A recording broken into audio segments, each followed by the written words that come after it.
तत्वाय नारायणाय गुरुभ्यो नमः। नमस्कार मित्रों, हमारी YouTube चैनल बगलामुखी साधना संस्थान पर आपका एक बार पुनः स्वागत है। आज हम पुनः एक नए वीडियो के साथ आपके सम्मुख प्रस्तुत हैं। आज का हमारा विषय है भगवान श्री गणेश, उनकी बुद्धिमत्ता और हम ऐसा क्या करें कि हम भगवान श्री गणेश का पूर्ण आशीर्वाद प्राप्त कर सकें, उनकी बुद्धिमत्ता का कुछ अंश हमें भी प्राप्त हो सके, ताकि हम अपने जीवन में नए नए कीर्तिमान स्थापित कर सकें और उनके आशीर्वाद से अपने करियर को पूर्ण रूप से सफल कर सकें, अपने जीवन के समस्त विघ्नों का नाश करने में सफल हो सके। जैसा कि आप सभी को भगवान श्री गणेश के जन्म की कथा प्रायः पता ही है कि माता पार्वती के उपटन से भगवान श्री गणेश का निर्माण होता है। फिर माता पार्वती अपनी ऊर्जा के माध्यम से भगवान श्री गणेश को मूर्त रूप में प्रकट करती हैं और पूर्ण रूप से शक्ति से संपूरित होने के कारण भगवान श्री गणेश की बुद्धि पूर्ण रूप से चैतन्य नहीं होती, विवेकवान नहीं होती। ऐसी अवस्था में भगवान श्री गणेश शिवगणों का, देवताओं का और अंत में भगवान शिव का भी अनादर करते हैं और भगवान शिव के द्वारा उनका मस्तक काटा जाता है। पुनः उनके मस्तक पर हाथी का मस्तक लगाया जाता है और उनको ज्ञानियों में अग्रगण्य की संज्ञा दी जाती है। आखिर ऐसा क्या हुआ कि भगवान श्री गणेश का मानव रूपी मस्तक काटकर हाथी का मस्तक जोड़ने से वो परम ज्ञानी हो गए? इसके पीछे एक कथा आती है गजासुर की।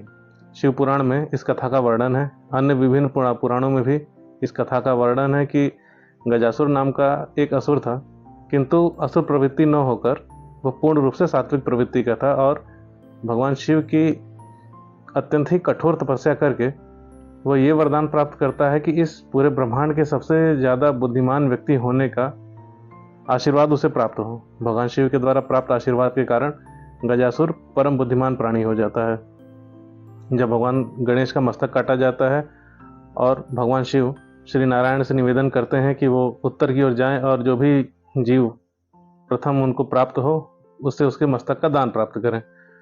भगवान नारायण जब उत्तर की ओर जाते हैं, उन्हें गजासुर ही प्राप्त होता है मार्ग में और गजासुर सहर्ष अपना मस्तक दान करने को तैयार हो जाता है। भगवान श्री विष्णु गजासुर का मस्तक लेकर आते हैं और उसे गणेश जी के कटे हुए मस्तक के स्थान पर जोड़ दिया जाता है और इस कारण भगवान श्री गणेश परम बुद्धिमान और अत्यंत ही विवेकशील हो जाते हैं। इस कथा को इस प्रकार से भी देख सकते हैं कि माता शक्ति के द्वारा प्रकट होने के कारण पूर्ण रूप से भगवान श्री गणेश शक्ति का स्वरूप है, किंतु विवेक का उनमें अभाव है। ऐसी अवस्था में भगवान शिव के द्वारा उनका शिरच्छेदन करके और पुनः दूसरे सिर का स्थापन करके उनके अंदर भगवान शिव के संपूर्ण ज्ञान का प्रवाह किया जाता है और उनको पूर्ण रूप से विवेकवान एवं बुद्धिमान बना दिया जाता है।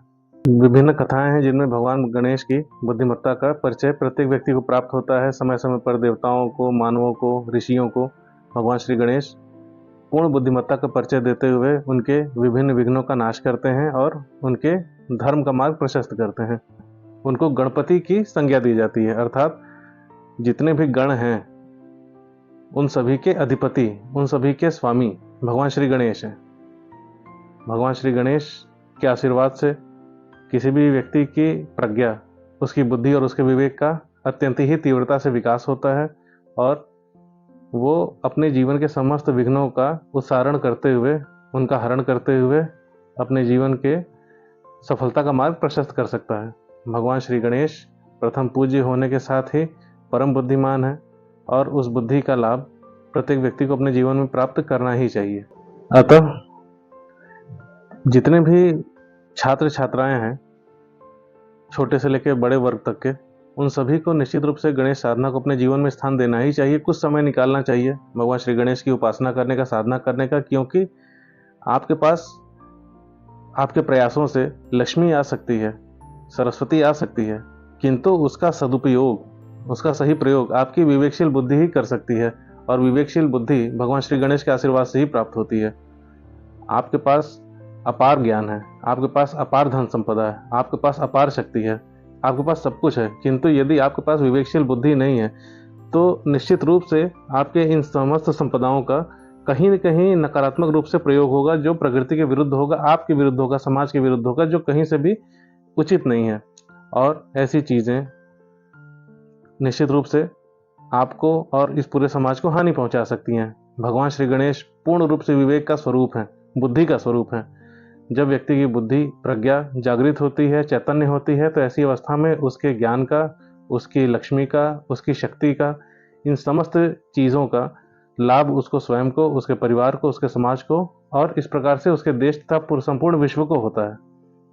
अतः आप लोक हितकारी बने, आप स्वयं के हितकारी बने।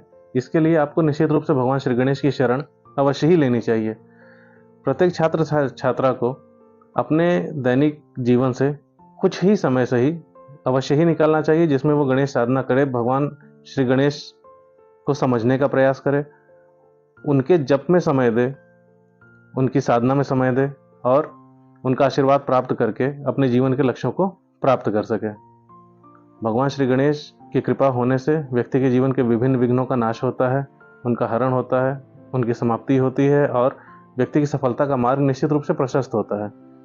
अतः जितने भी हमारे छात्र छात्राएं हैं जो विभिन्न प्रतियोगी परीक्षाओं में भाग लेते रहते हैं, उनको भगवान श्री गणेश की विभिन्न साधनाओं में से जो यहाँ पर इस वीडियो में बताई जाएंगी, उनमें से किसी भी एक साधना को अवश्य ही संपन्न करने का प्रयास करना चाहिए। प्रयास तो ये होना चाहिए कि इस वीडियो में जितनी भी साधनाएं बताई जा रही हैं, उनका क्रमवार आप संधान करें, उनको आप संपन्न करें और उसका लाभ निश्चित रूप से आपके जीवन में होगा।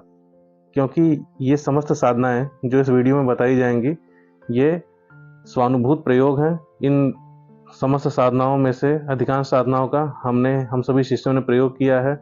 ये समस्त साधनाएं हमें हमारे परम पूज्य गुरुदेव स्वामी दिव्य चेतनानंद जी के द्वारा प्राप्त हुई हैं। विभिन्न मुहूर्तों पर इन साधनाओं को हमने संपन्न किया हुआ है और विभिन्न लोगों को हमने संपन्न कराया भी है। और आज के जीवन में अधिकांश लोग जिन्होंने इन साधनाओं को किया, वो अच्छे पद पर हैं, अपने लक्ष्य के समीप हैं अथवा अपने लक्ष्य को प्राप्त कर चुके हैं। मित्रों, आइए अब इस वीडियो के माध्यम से परम पूज्य गुरुदेव स्वामी दिव्य चेतनानंद जी द्वारा जो साधनाएं हम सभी शिष्यों को प्रदान की गई हैं, उनको आपके सम्मुख हम प्रस्तुत करते हैं। इनमें प्रथम साधना है श्री गणेश के मंत्र की, ओम गंग गणपते नमः। ये श्री गणेश का सामान्य मंत्र है। भगवान श्री गणेश की कृपा के लिए ये अचूक अस्त्र है। इस मंत्र के जप से भगवान गणेश निश्चित रूप से प्रसन्न होते हैं और जपने वाले व्यक्ति के ऊपर निश्चित रूप से कृपा करते हैं। किंतु इस जप का अपना एक क्रम है। इस जप के लिए आपके पास रुद्राक्ष की अथवा हरे हकी की माला होनी चाहिए और आपको प्रतिदिन प्रातः कम से कम 11 माला अथवा 21 माला, संभव हो तो 51 अथवा 108 माला का जप करना चाहिए। यह साधना आपको कम से कम 6 माह तक करनी है। मंत्र है ओम गंग गणपते नमः। इस साधना के संबंध में आपको अगर विस्तृत जानकारी चाहिए तो आप कमेंट बॉक्स में लिखकर हमसे उस जानकारी के लिए संपर्क कर सकते हैं। दूसरी साधना है श्री गणेश विघ्न हरण स्तोत्र। श्री गणेश विघ्न हरण स्तोत्र का नित्य 4 पाठ करने से व्यक्ति के जीवन के समस्त विघ्नों का धीरे धीरे शमन होने लगता है और व्यक्ति के जीवन में उत्तरोत्तर वृद्धि ही होने लगती है।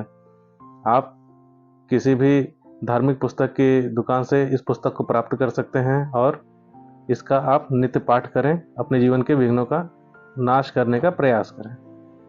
तीसरी साधना है जिसको आप महासाधना की भी उपाधि दे सकते हैं।